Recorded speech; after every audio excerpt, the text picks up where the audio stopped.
Good morning students, કેમ છો? હું તના એજ્યુકેશનલ કેમ્પસ ધોરણ 7ના અંગ્રેજી વિષયની શિક્ષિકા લીંબાણી નેહલ ઓનલાઈન ટીચિંગમાં આપ સૌનું હાર્દિક સ્વાગત છે. બાળકો, આપણે અંગ્રેજીમાં ગ્રામરમાં ધ સિમ્પલ પાસ્ટ ટેન્સનો અભ્યાસ કર્યો, બરાબર. હવે આજે આપણે કોમ્પ્રિહેન્શનનો અભ્યાસ કરીશું. તમારી ગ્રામરમાં પેજ નંબર 51 છે, એ ખોલો.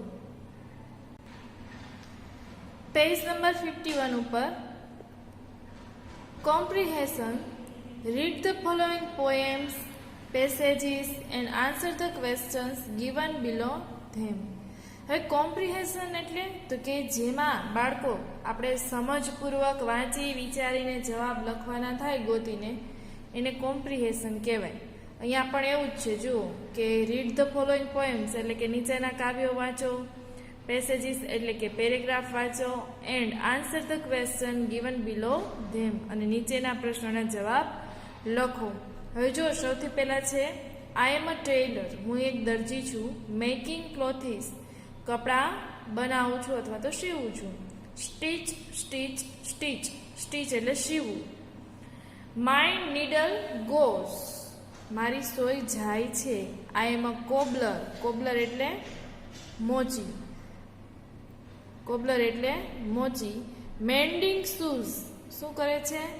તો કે મેન્ડિંગ એટલે મરમત કરવી, શૂઝ છે એની મરમત કરે, તૂટી ગયા હોય તો વ્યવસ્થિત બનાવે, બરાબર. Rate rate rate tat TET, આ રેટ ટેટ શું છે બાળકો? તો કે ચામડું છે એમાંથી આપણા ચપ્પલ અને શૂઝ છે એ બનાવવામાં આવતા હોય, બરાબર. જ્યારે એમાંથી સોય પસાર થાય અને જે અવાજ આવે ને એને અંગ્રેજીમાં કહેવાય rat tat tat. And it's just like new, અને એ કેવા બનાવે છે? એકદમ નવા, બરોબર. પછી શું કીધું છે જુઓ, આઈ એમ અ પોલીસમેન, હું એક પોલીસમેન છું. આઈ સ્ટેન્ડ જસ્ટ સો, હું માત્ર ઊભો રહું છું.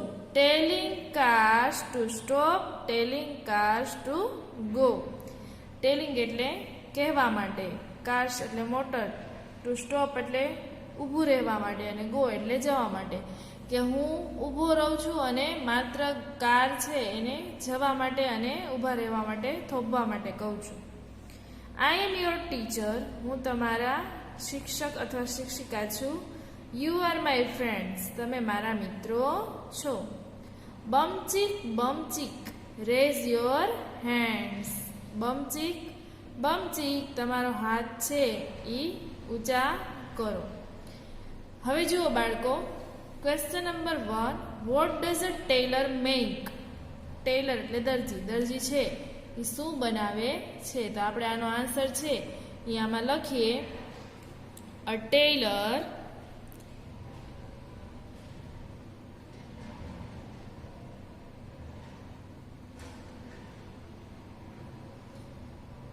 makes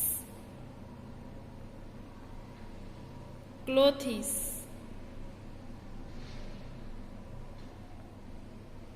A tailor makes clothes. Make નું મેક શું કામ થઈ ગયું? કારણ કે આ ટેલર ત્રીજો પુરુષ એકવચન છે અને આ સાદા વર્તમાન કાળનું વાક્ય છે. જો અહીંયા સહાયક ક્રિયાપદ ડઝ છે એટલે ક્રિયાપદને છેડે SKES લાગે ને, શીખી ગયા ને આપણે. હવે જુઓ question number 2, vote does a cobbler mind? તો લખીશું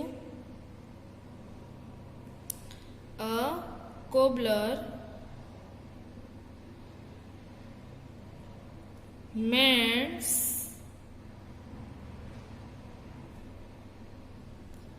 shoes.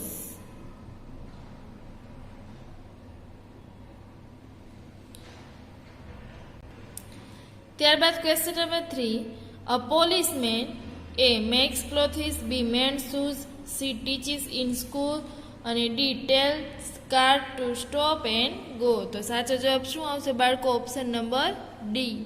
જે ટ્રાફિક પોલિસી હોય એ શું કહે છે? તો કે કારને જવા અને થોભવા માટે કહે. Question number 4, a needle goes, stitch stitch stitch, rat tat tat, બમચીક બમચીક અને ટર.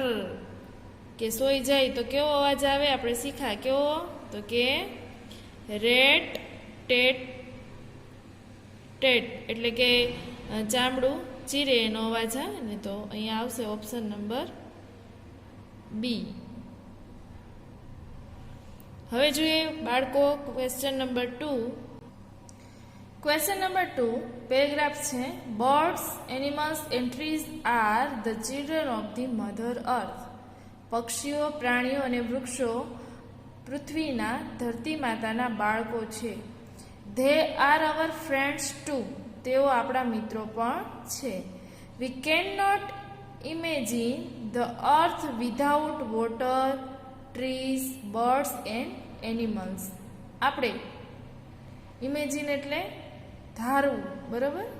આપણે પાણી, વૃક્ષો, પક્ષીઓ અને એનિમલ એટલે કે પ્રાણીઓ વગરની દુનિયા છે, ધરતી છે, એને આપણે ધારી શકીએ એમ નથી. કારણ કે જો આ કોઈ ના હોય તો આપણું જીવન પણ શક્ય નથી. It is our duty to save them. આપણી ફરજ છે કે આપણે એને બચાવવા જોઈએ. Keep your environment clean. તમારું પર્યાવરણ છે એ સ્વચ્છ કરો. Throw garbage in the dustbin only. અને ગાર્બેજ એટલે કે કચરો, એને માત્ર અને માત્ર તમારે કચરા પેટીમાં જ ફેંકવો જોઈએ. તો બાળકો, આ આપણા જીવનમાં આપણને શીખવું જોઈએ કે પ્રાણી, પક્ષી છે, વનસ્પતિ છે, એ આપણી જેમ જેમ આપણે પૃથ્વી ઉપર જીવીએ છીએ અને ધરતી માતાને સંતાનો આપણે છીએ, તો એવી જ રીતે એ પણ ધરતી માતાના સંતાનો છે, એ પણ સજીવ છે. તો આપણને જેટલો અધિકાર છે એટલો અધિકાર આપણે એને મળવો જોઈએ. આપણે હંમેશા એવું કરીએ છીએ કે આપણે પોતાનું વિચારીને કુદરતી સંપત્તિ છે એને નુકસાન પહોંચાડીએ છીએ. તો અત્યારે આપણે બધા જ એના ગંભીર પરિણામો છે એ ભોગવી રહ્યા છીએ, બરાબર. તો હંમેશા પ્રયત્ન કરો કે આસપાસનું પર્યાવરણ છે એ સ્વચ્છ રાખવો જોઈએ. કચરો છે એ હંમેશા કચરા પેટીમાં જ ફેંકવો જોઈએ. અત્યારે તમે ઘરે ફ્રી હોય તો તમે નાના નાના પ્લાન્ટ્સ છે એને વાવી શકો છો, એનો ઉછેર કરી શકો છો, જેના કારણે પર્યાવરણ છે આપણી આસપાસનું શુદ્ધ રહેશે. ખાસ કરીને તુલસી છે, ઔષધિ છે, એવા જે કોઈ છોડ ઘરે જો વાવીએ ને બાળકો, તો આપણી હવા છે આજુબાજુની એ શુદ્ધ રહે અને ઓક્સિજન છે એ પણ સારા પ્રમાણમાં મળી રહે. તો આ વસ્તુનું ધ્યાન રાખવું, બરાબર. હવે આના આન્સર છે એ લખીએ. જુઓ question number 1, who are the children of the mother earth. ધરતી માતાના સંતાનો કોણ કોણ છે? તો આપણે લખીશું, પેરેગ્રાફમાંથી જ લખવાનું છે. Birds, animals,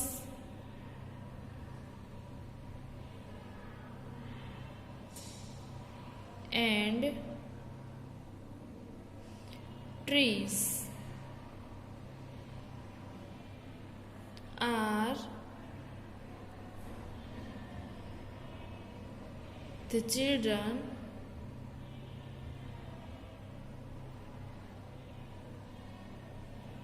of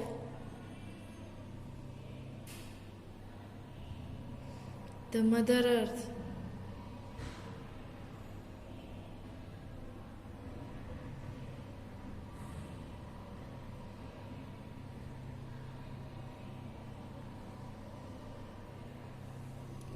question number 2, what is our duty. આપણી ફરજ શું છે? તો લખીએ આપણે, અવર duty is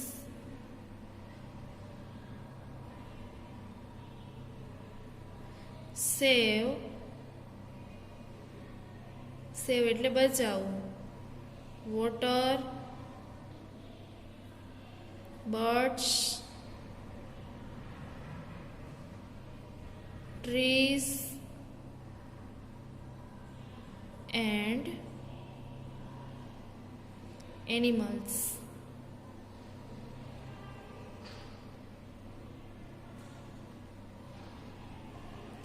Question number 3, keep your environment a dirty, be clean, see still અને ડી airy. તો સાચો જવાબ આવશે બાળકો ઓપ્શન નંબર બી. ત્યારબાદ question number 4, throw garbage in the a well. Well એટલે કૂવો. બી કિચન, સી ગાર્ડન કે ડી ડસ્ટબિન ઓનલી. તો સાચો જવાબ આવશે ઓપ્શન નંબર ડી, બરાબર. હવે જોઈએ આગળ. 3. Mr. Funtus tied 100 balloons to his easy chair and sat on the chair. શ્રીમાન ફન્ટુસ નામના એક વ્યક્તિની વાત છે. ટાઈડ 100 બલૂન્સ, ટાઈડ એટલે બાંધવું, એને 100 ફુગ્ગાઓ છે એ પોતાની ખુરશીમાં બાંધ્યા અને એની ઉપર બેસી ગયા. Then he asked someone to fill gas in the balloons. પછી એણે કોઈકને ફુગ્ગાઓમાં ગેસ ભરવા માટે કહ્યું. Slowly the balloons lifted the chair up. ધીમે ધીમે ફુગ્ગાઓ છે એ ખુરશીને ઊંચી લેવા માંડ્યા. Mr. Funtus went up. શ્રીમાન ફન્ટુસ છે એ ઉચકાયા. Went up એટલે ઉચકાવું. He was sailing on the clouds. Sailing એટલે તો કે તરવું. હવે એ વાદળમાં ફરી રહ્યા છે, વિહાર કરી રહ્યા છે, જાણે કે પક્ષી હોય અને જેમ આકાશમાં ઊંચે ઊંચે હવામાં એ તરતું હોય, વિહરતું હોય, એમ શ્રીમાન ફન્ટુસ છે એ મજા કરે છે. હવે જુઓ, આવું થાય નહીં બાળકો, બરોબર? આ તો એક જોક છે, બરોબર? Question number 1. How many balloons did mister Fantus tie to his easy chair? શ્રીમાન ફન્ટુસે પોતાની ખુરશીમાં કેટલા ફુગ્ગાઓ છે એ બાંધ્યા. તો આપણે લખીશું mister ફન્ટુસ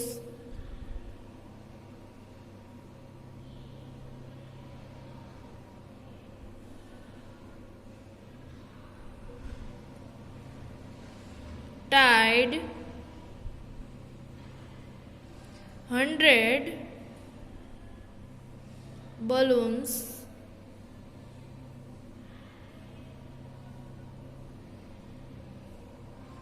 to his easy chair.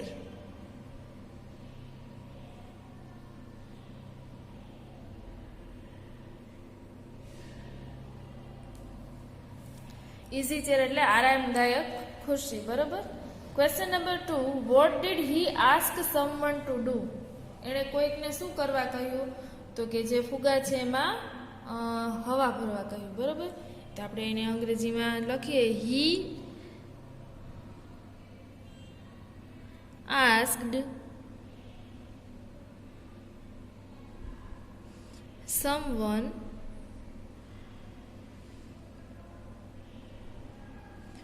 to fill gas in the balloons.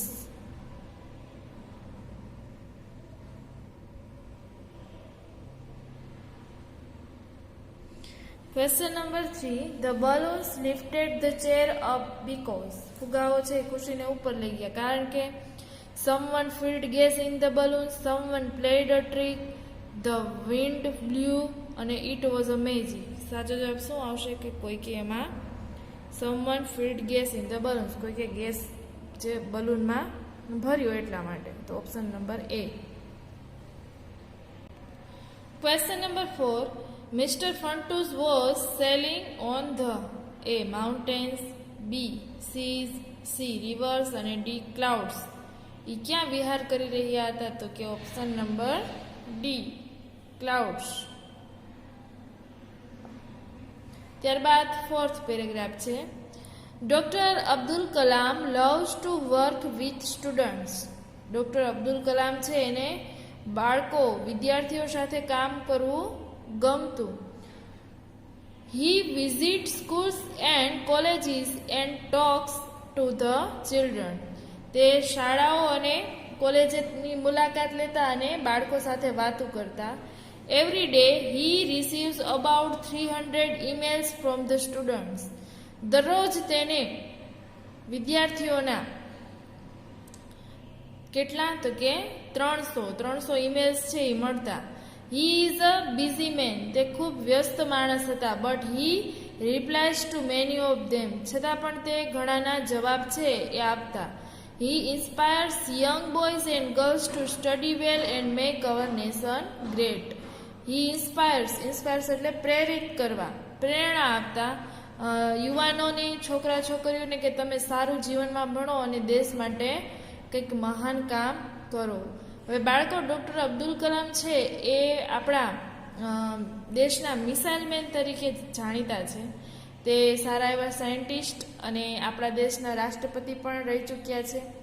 તેણે એના જીવનમાં દેશ માટે ઘણું બધું કામ કર્યું છે. એનું જીવન છે એ સમગ્ર દેશને સમર્પિત કરી દીધું છે, ખર્ચી દીધું છે. એટલે આપણે તેને ખાસ રાષ્ટ્રપિતા અને વૈજ્ઞાનિક તરીકે જાણીએ છીએ.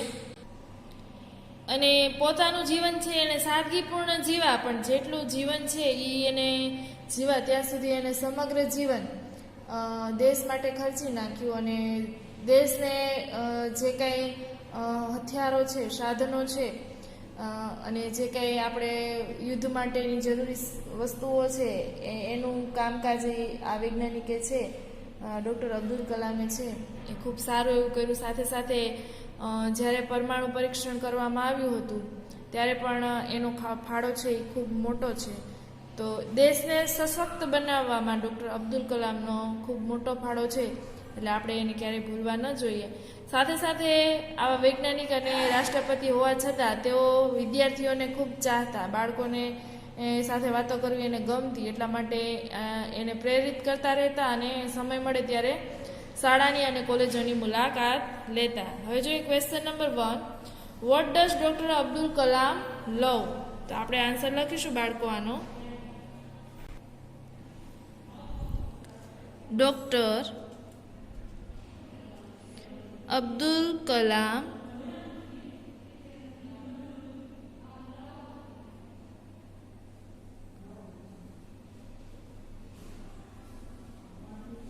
loves to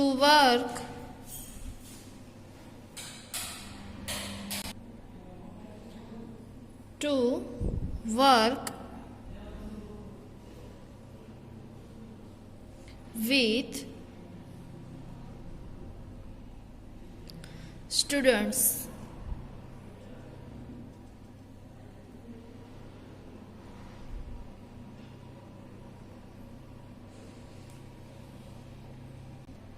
Question number 2, what does he inspire young boys and girls? કે યુવાન છોકરા છોકરીઓને એ શું કરતા, કેવી રીતે શેની પ્રેરણા આપતા? તો આપણે લખીશું he inspires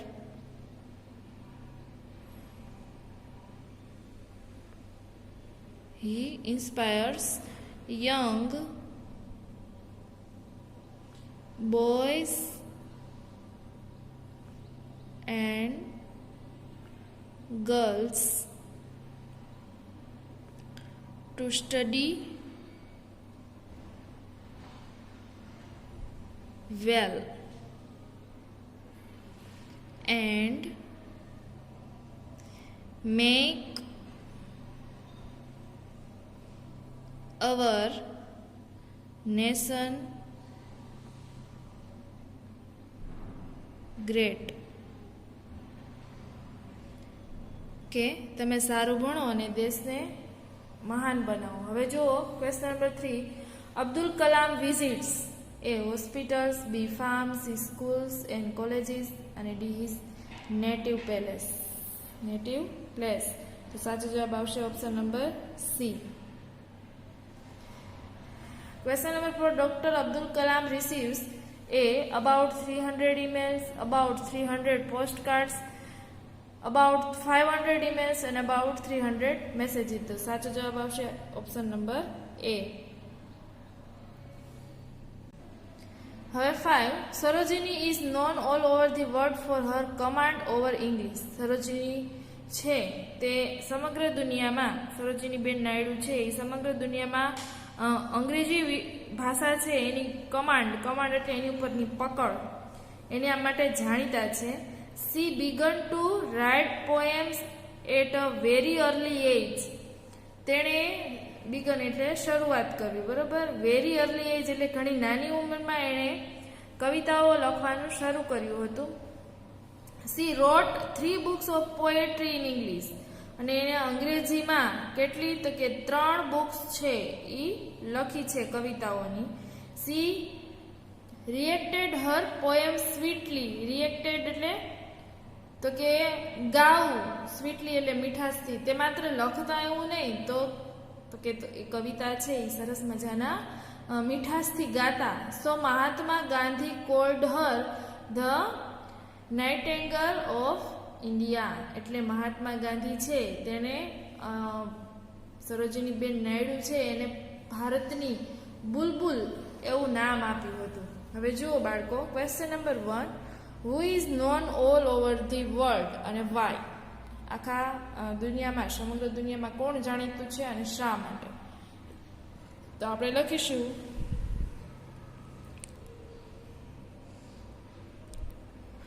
Sarojini is known all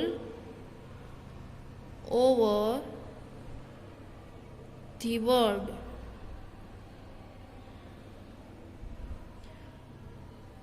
for her command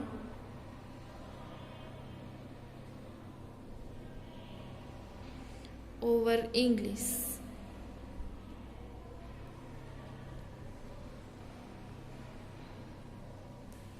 Question number 2, what did Sarojini write? Sarojini છે એમણે શું લખ્યું હતું? તો લખીશું આપણે Sarojini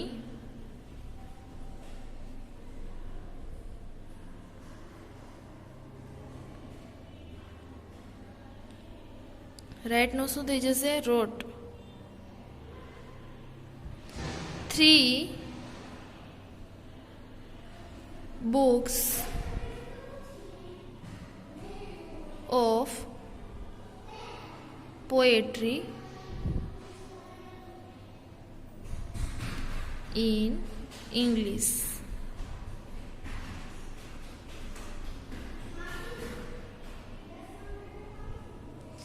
Question number 3, Sarojini began to write poems. એને શરૂઆત ક્યારે કરી હતી પોએમ્સ લખવાની? તો કે A at an old age, B at a very early age, C at school અને ડી ઓન ધ સીસોર. તો ઓપ્શન નંબર બી કે ઘણી નાની ઉંમરમાં એને શરૂઆત કરી દીધી હતી. Question 4, Mahatma Gandhi called her. મહાત્મા ગાંધી છે એણે એને શું કહ્યું હતું?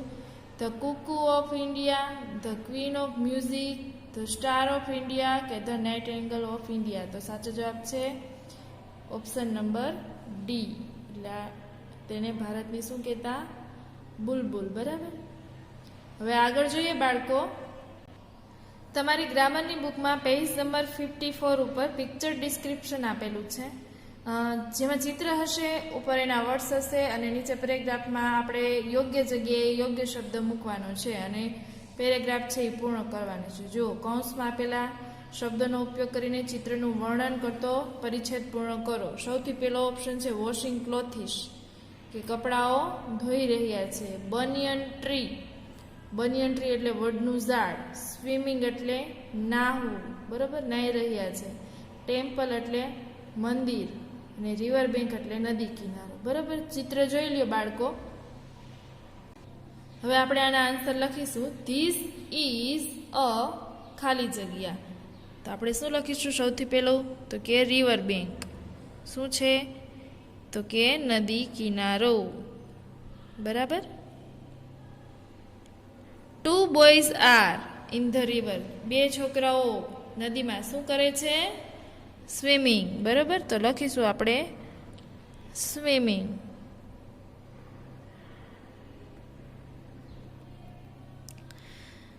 સમ વુમેન આર ખાલી જગ્યા. થોડીક સ્ત્રીઓ શું કરી રહી છે? કપડાં ધોઈ રહી છે. Washing clothes.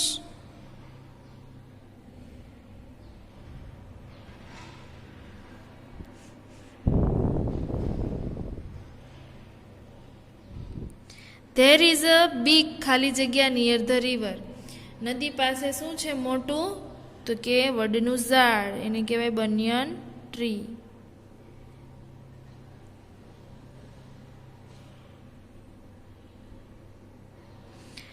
There is a ખાલી જગ્યા નિયર ધ ટ્રી. ટ્રીની બાજુમાં શું છે?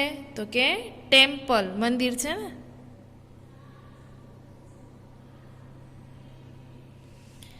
ત્યારબાદ બીજું ચિત્ર જુઓ. અંડર અ ટ્રી, વૃક્ષની નીચે, રિસેસ ટાઈમ, સ્કીપિંગ એટલે દોરડા કૂદવા, ફૂટબોલ અને પ્લેગ્રાઉન્ડ એટલે રમતનું મેદાન.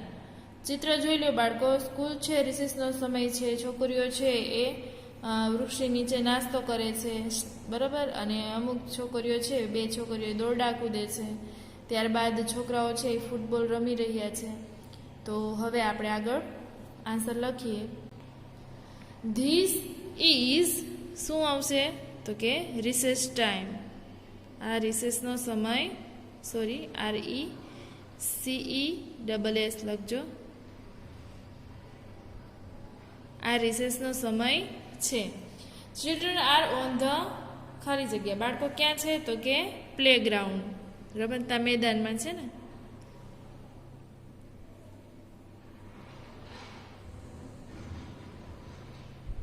સમ બોયઝ આર પ્લેઇંગ. થોડાક છોકરાઓ રમી રહ્યા છે. શું? તો કે football. Some girls are sitting and eating snacks. શું કરે છે? તો કે વૃક્ષની નીચે બેઠી છે અને નાસ્તો લઈ રહી છે. તો આપણે લખીશું under a tree. 2 girls are, 2 છોકરીઓ કરે છે. શું? તો કે દોરડા કૂદ, તો skipping.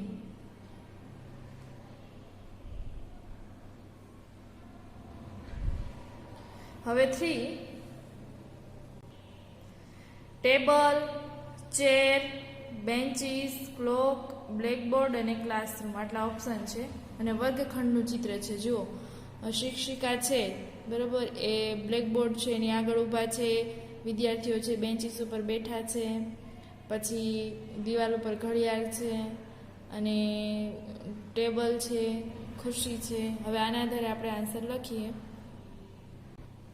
This is a picture of a classroom.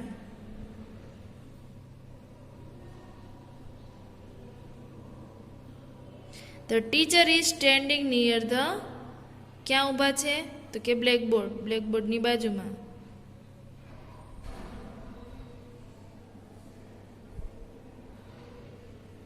Teacher, there is a and a ખાલી જગ્યા ઇન ફ્રન્ટ ઓફ હર. તેની સામે શું છે આગળ? તો કે ટેબલ અને ચેર, બરાબર. શિક્ષક છે એની આગળ ટેબલ, ખુરશી છે ને. ધેર ઇઝ અ ખાલી જગ્યા ઓન ધ વોલ, દિવાલમાં. There is a clock on the wall, દિવાલમાં શું છે? તો દિવાલ ઉપર તો કે ઘડિયાળ. The students are sitting on the, ક્યાં બેઠા છે વિદ્યાર્થીઓ? તો કે on the benches.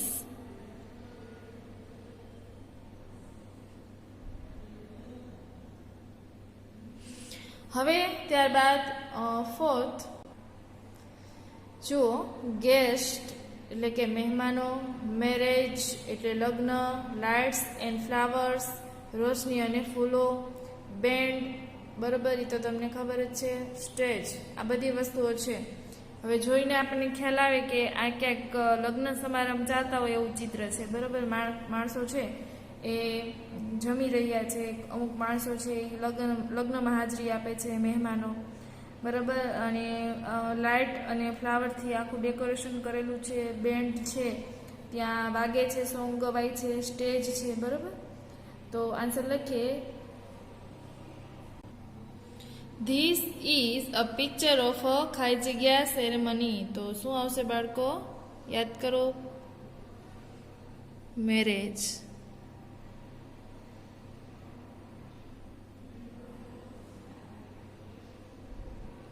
The bride and the bridegroom are on the stage. Bride એટલે દુલ્હન, બ્રાઇડગ્રોમ એટલે દુલ્હો. ક્યાં છે? સ્ટેજ ઉપર. The stage is decorated with, stage છે એ શણગારેલો છે શેનાથી? તો લાઇટ્સ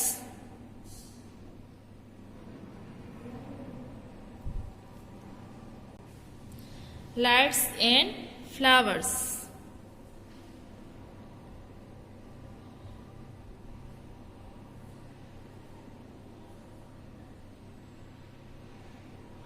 ત્યારબાદ ધ ખાલી જગ્યા આર એન્જોઈંગ ધ લંચ, બપોરનું જમવાનું છે એનો આનંદ મેળવે છે. કોણ મેળવે? તો કે મહેમાનો. બરાબર, તો ગેસ્ટ.